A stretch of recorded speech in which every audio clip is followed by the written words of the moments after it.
साडूभाऊंनी phone करून जागरणाला या म्हणून आवर्जून सांगितलं. आता त्यांना कसं सांगावं, मेहुणीने मला आधीच सांगितलं आणि तेव्हापासूनच माझ्या मनात मटण शिजायला लागलं होतं.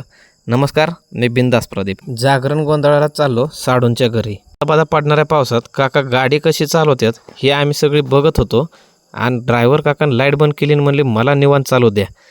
लाईट बंद केली की माझी बायको काय ऐकलं नाही, डायरेक्ट झोपली आणि बोलली आता घर आल्याच उठवा. पूर्ण करून आम्ही गेलो मंदिरात. वहिनी देवाला दंडवत घेत होत्या. आगावपणा काय जर केला तर वहिनी पाला घेऊन मागं लागन म्हणून गप बसायचं ठरवलं. नंतर वहिनी बोलल्या, दाजी तुमची रील शूट करते. आता त्यांना कसं सांगू की बाजूची देवी माझा रोज पिक्चर बनवते. गप बसलो आणि पाया पडलो देवीच्या. देवाचं घेतलं दर्शन. नंतर गेलो माझ्या आवडत्या विषयाकडं. हट्ट्या कट्ट्या 7-8 माणसांना मेंढरं काय आवरणात हे बघून मी लांबच राहायचं ठरवलं. आरती पूजा झाली सुरू. दोन्ही जोडींनी देवाची पूजा केली, पण माझं सगळं लक्ष चुलीवरच्या भोगुल्याकडंच होतं.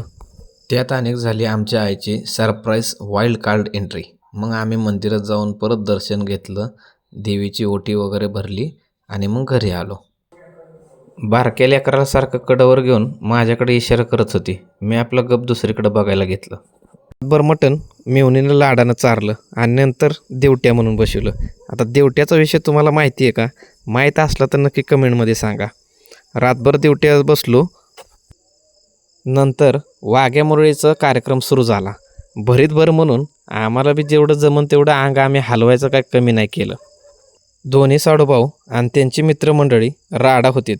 रातभर धिंगाणा घालून सकाळी निवांत झोपायचं ठरवलं. तुमच्या जागरण गोंधळात असा काय धिंगाणा घातला आहे का? कमेंटमध्ये नक्की सांगा.